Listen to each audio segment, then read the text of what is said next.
Chapter 1. The door he was afraid to open. In a small, quiet village tucked between green hills and foggy rice fields, Ji-hoon had lived his entire 19 years without ever being truly seen. People knew him as the polite boy who helped his mother, who bowed properly to elders, who never caused trouble. But there was a part of him no one knew, a part that woke up every night, whispering things he was too afraid to say out loud. He was secretly gay. In a place like this, the truth was something to be buried deep. One afternoon, Ji-hoon was sent to Seoul to deliver some papers for a local business. The city felt unreal: tall buildings, neon lights, crowds moving like waves. For the first time, he felt small and free. While wandering, he found himself standing in front of a narrow street glowing with rainbow lights. At the end of it was a gay bar. His heart pounded. So this is where people like me go. He stepped forward, then stopped. Fear wrapped around his chest. What if someone saw him? What if he didn't belong? He stood there, frozen, staring at the door like it was a forbidden dream. That was when a voice spoke beside him. First time, Ji-hoon turned. The man standing there looked like he had walked out of another world. Tall, well-dressed, hair neatly styled, eyes sharp yet amused. He carried himself with calm confidence, as if he was never afraid of being exactly who he was. Ji-hoon swallowed. I wasn't. The man smiled softly. You were thinking about going inside. Ji-hoon's face burned. Instead of teasing him, the man chuckled. Relax, I won't bite. They started talking small things at first, where Ji-hoon was from, why he came to the city. The man listened closely, as if Ji-hoon was the most interesting person in the world. Slowly, Ji-hoon felt his fear fade. After a while, the man leaned closer and said quietly, You know, that bar isn't always safe. Some people there aren't very nice. Ji-hoon looked at him, surprised. Then, aren't you one of them? The man laughed, a low, mysterious sound. Maybe, he said, or maybe not. Why don't we find out? Before Ji-hoon could answer, the man gently took his hand. They didn't go to the bar. Instead, they went to a small hotel nearby. The room was quiet, lit only by the soft glow of a single lamp. The door clicked shut behind them, and for a moment, neither moved, just stood there breathing the same charged air. The man stepped closer, slow, giving Ji-hoon every chance to pull away. Fingers brushed Ji-hoon's cheek, tentative at first, then firmer, tracing the line of his jaw as if memorizing it. Their eyes locked, and something unspoken passed between them: permission, longing, a shared secret finally given voice. When their lips met, it was careful, almost reverent. A brush, a pause, then deeper, like a tide finally allowed to rush in after years of being held back. Ji-hoon's hands found the man's shirt, clutching fabric as if it were the only thing keeping him upright. The kiss turned hungry, breathless, mouths opening, tongues sliding together in a slow, searing dance that made Ji-hoon's knees tremble. Hands roamed. Warm palms slipped under Ji-hoon's shirt, mapping the planes of his back, pulling him flush until there was no space left between them. Every touch felt like a spark catching dry grass, sudden, bright, spreading fast. The man kissed along his jaw, down the column of his throat, lips lingering where Ji-hoon's pulse hammered wildly, tasting the quick rise and fall of his breath. Ji-hoon gasped when teeth grazed his collarbone, soft, teasing, and the sound seemed to unravel something in the older man. He lifted Ji-hoon effortlessly, carrying him the few steps to the bed, laying him down like something precious. Their bodies pressed together, heat bleeding through clothes, hearts slamming in tandem. Clothes came off slowly, reverently, not rushed, but inevitable. Skin met skin, and Ji-hoon felt like he was being seen for the first time, truly seen. Every hesitant inch of him welcomed with kisses and murmured words, too quiet to catch but heavy with want. Fingers threaded through his hair, tilting his head back so their mouths could meet again and again, deeper each time, as if they could pour every unspoken year into this single night. It was overwhelming, the slide of bodies, a shared rhythm they found without words, the way pleasure built like a wave, cresting higher and higher until it broke over them both in shuddering, breathless release. In that moment, Ji-hoon wasn't afraid anymore. He was wanted. He was held. He was alive in a way he had never known was possible, and it terrified him. The next morning, before the sun fully rose, Ji-hoon quietly dressed and left. He didn't wake the man. He didn't say goodbye. He just ran back to the bus station, his heart heavy with regret and unanswered questions. Back in his village, life returned to normal, or so he tried to believe. He helped his mother. He walked the familiar paths. He tried to forget. But the man's eyes stayed in his mind, the memory of those hands, that mouth.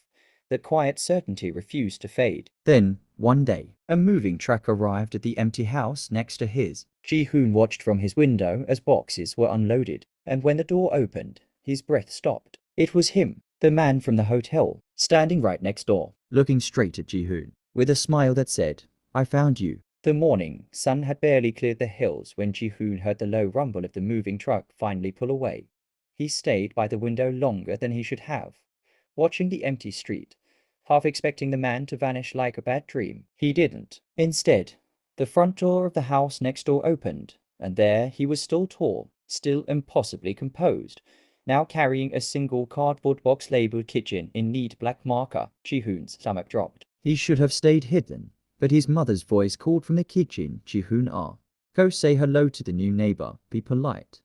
And habit moved his legs before fear could stop them. He stepped outside barefoot, the wooden porch cool under his feet. The man saw her.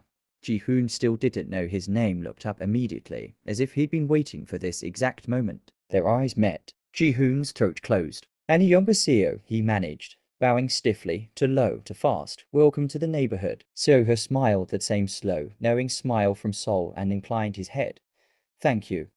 I'm looking forward to settling in." Ji-hoon nodded once, twice, then turned on his heel and practically ran back inside. The door slammed louder than he meant it to. His mother raised an eyebrow from the sink. "What's wrong with you today?" "Nothing," Ji-hoon mumbled, already halfway to his room. He shut the door, leaned against it, and slid to the floor. His heart wouldn't slow down. He kept replaying it. The hotel room, the heat of skin, the way So-ho had whispered against his neck like a promise. And now that same man lived next door, could walk over any time, could speak. Ji-hoon pressed his palms to his eyes until spots danced behind his lids. He didn't tell his parents anything. Not a word. All day he stayed in his room, curtains drawn, phone face down, pretending to study while his mind looped the same terrifying reel. "He knows. He saw me. What if he says something?" Dinner passed in near silence. His father asked if he was sick. Ji-hoon said he was just tired. His mother pressed a hand to his forehead and declared he didn't have a fever, so he must be fine. He escaped back to his room as soon as the dishes were done. Sleep refused to come. The next morning arrived too soon. "Ji-hoon," his father called from the yard. "The cows won't milk themselves. Come on." Ji-hoon dragged himself out of bed, pulled on old work clothes, and trudged to the small barn behind their house. The familiar smells, hay, warm hide, fresh manure usually grounded him. Today, they only made him feel more exposed. He was halfway through the second cow when he heard footsteps on the gravel path. He froze, bucket halfway lifted. So-ho was walking toward the barn, casual in a light grey sweater and dark jeans, carrying an empty metal milk canister. He waved politely at Ji-hoon's father, who was stacking feed bags near the entrance. "Morning, neighbor," his father called cheerfully. "You're up early." "Thought I'd take you up on that offer," So-ho replied, voice smooth and warm. "You said fresh milk is better than anything from the store." Ji-hoon's father laughed. "Of course.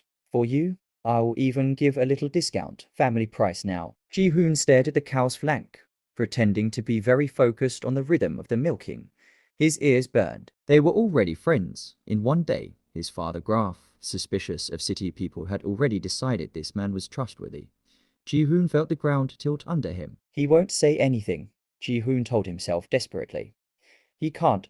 Not now that he's living here. Not now that he's getting discounts. He finished the last cow in record time, muttered something about being done, and hurried back to the house without looking at So-ho once. He showered fast, changed into his school uniform, and left before anyone could ask why he was in such a rush. At school, he found his usual group under the old persimmon tree near the gate.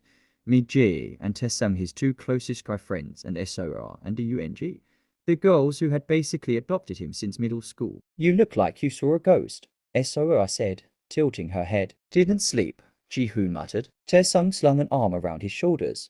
"Rough night. Want me to buy you ramyeon at lunch?" Ji-hoon forced a smile. "I'm okay." They walked to class together, chatter washing over him like background noise.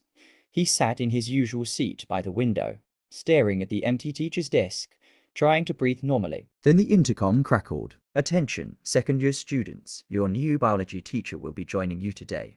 Please give him a warm welcome." The classroom door opened. Every head turned. He walked in wearing a crisp white dress shirt, sleeves rolled neatly to the forearms, dark slacks, and a quiet confidence that filled the room without effort.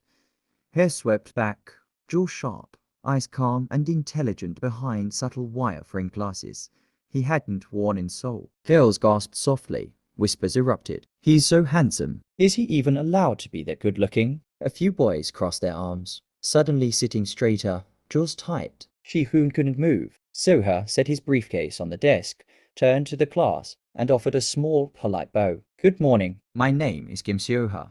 I'll be your new biology teacher starting today. I look forward to getting to know all of you. His gaze swept the room slow, professional, until it landed on Ji-hoon. For one heartbeat, the entire world narrowed to that single point of contact. Then Suru's mouth curved just the tiniest lift at one corner. He winked. Quick, subtle, gone in an instant. But Ji-hoon felt it like a physical touch. Heat flooded his face. His hands clenched under the desk so hard his nails bit into his palms. Soha turned back to the board and began writing the day's objectives in neat handwriting. Ji-hoon stared at the back of his own hands, pulse roaring in his ears. The man from the hotel, the man from next door, now his teacher. Class had barely started, and already Ji-hoon knew one thing with bone-deep certainty. There was no running from this anymore. End of chapter 2.